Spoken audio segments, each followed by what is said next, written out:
Recently, there has been lots of volatility in the market and there has been a lot of panic going on.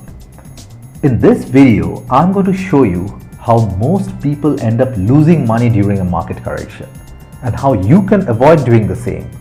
I also have a free gift for you today, which people find very useful. You know, one of the biggest learnings of my investment journey was to develop a keen understanding of two types of separations. And once that understanding happened, my investment results completely changed.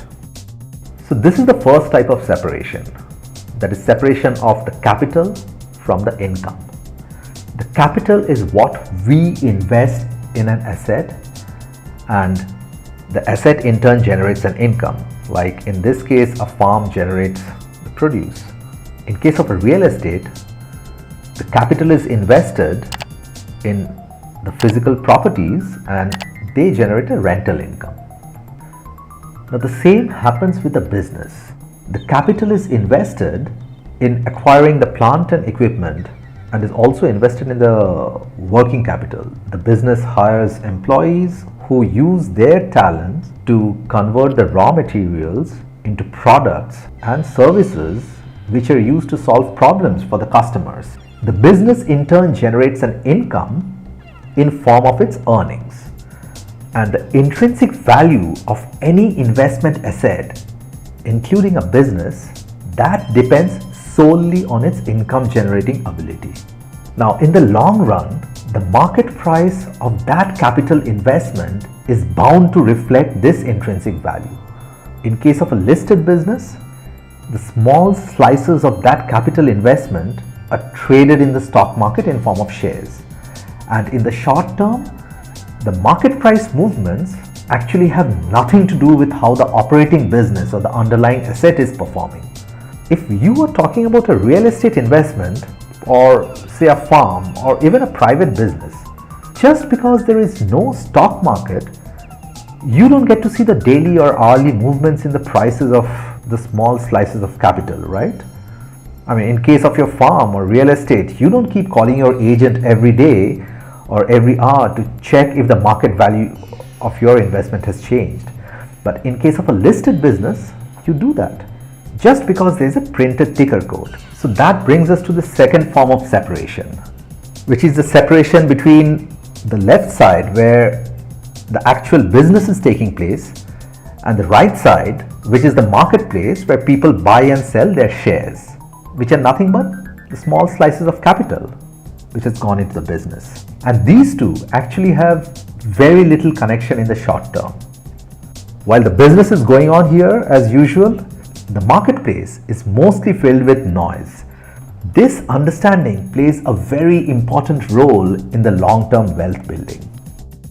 In the long term, real wealth is built by compounding, and that happens when the income gets converted into additional capital via reinvestment.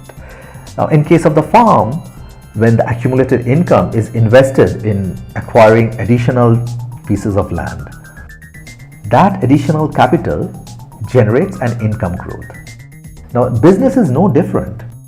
The long-term wealth is created by accumulation, and that only becomes possible when the short-term noise can be completely ignored. And nowadays, thanks to social media, that noise gets exaggerated many times. I recently joined multiple investment-related groups on Facebook, and some of them have very large number of members. The amount of discussion about the market corrections or whether a recession is coming, the amount of that happens, it's just staggering.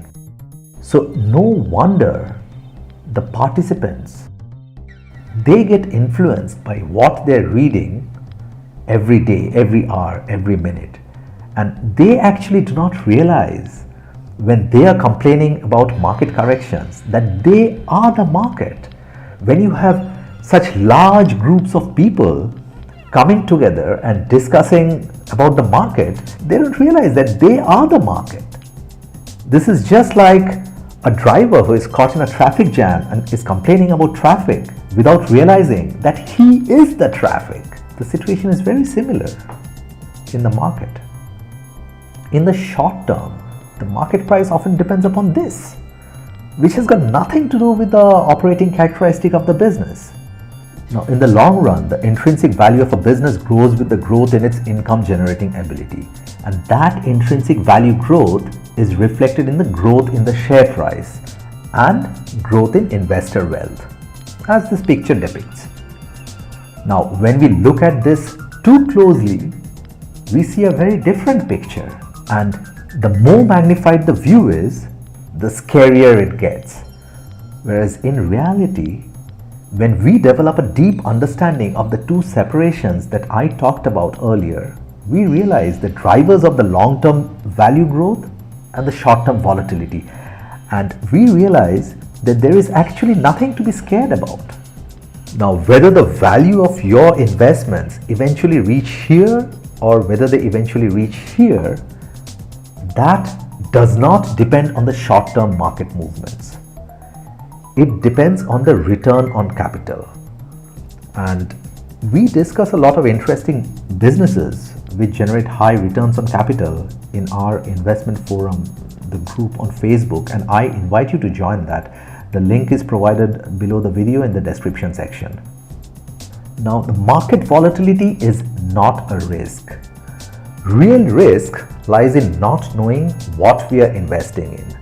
When we develop a deep understanding of our businesses, we train ourselves to ignore the market volatility. So when other people are reacting like this to short-term market corrections, you can train yourself to react like this. That's what a deep understanding of the two separations has helped me to develop. So you can learn to look at a market volatility as an opportunity to build long-term wealth. Now, of course, you have to understand the business that you're investing in well, and there are lots of risks. So I have got you covered there. I have created a series of 6 videos. They're all 1.5 minutes to 7.5 minutes long, and they cover different aspects of risks in a business, and you can learn how to very quickly spot these risks. Now, these videos are available to you as our free gift, and you can go and register with your email address on moneywisesmart.com and let us know where we can send these videos. I promise you'll really find them useful. If you have liked this video, remember to hit the like button below and do subscribe to our channel. We keep coming up with interesting investment related concepts, and we also share our in-depth research on different high return on capital businesses in this channel. So be notified whenever we release one of these videos. Thank you very much for your time. If you have enjoyed this video, please smash the like button below and subscribe to our YouTube channel. Do join us in our investment forum on Facebook, using the link in the description below, where we discuss lots of interesting businesses and investing concepts. Do check out our multi-bagger research series at the link in the description below, where we discuss in detail great businesses to own and compound your wealth for the long term. These great businesses have high growth in revenue, profits and free cash flows. For example, this global payments company has grown at a compounded annual growth rate or CAGR of 60 to 80%, while this technology company has grown its revenue at a CAGR of 80%. And this other payments company has grown its revenue and profits at a CAGR of 20+%. Check out our comprehensive option series course on option strategies to complement long-term investing at link in the description below.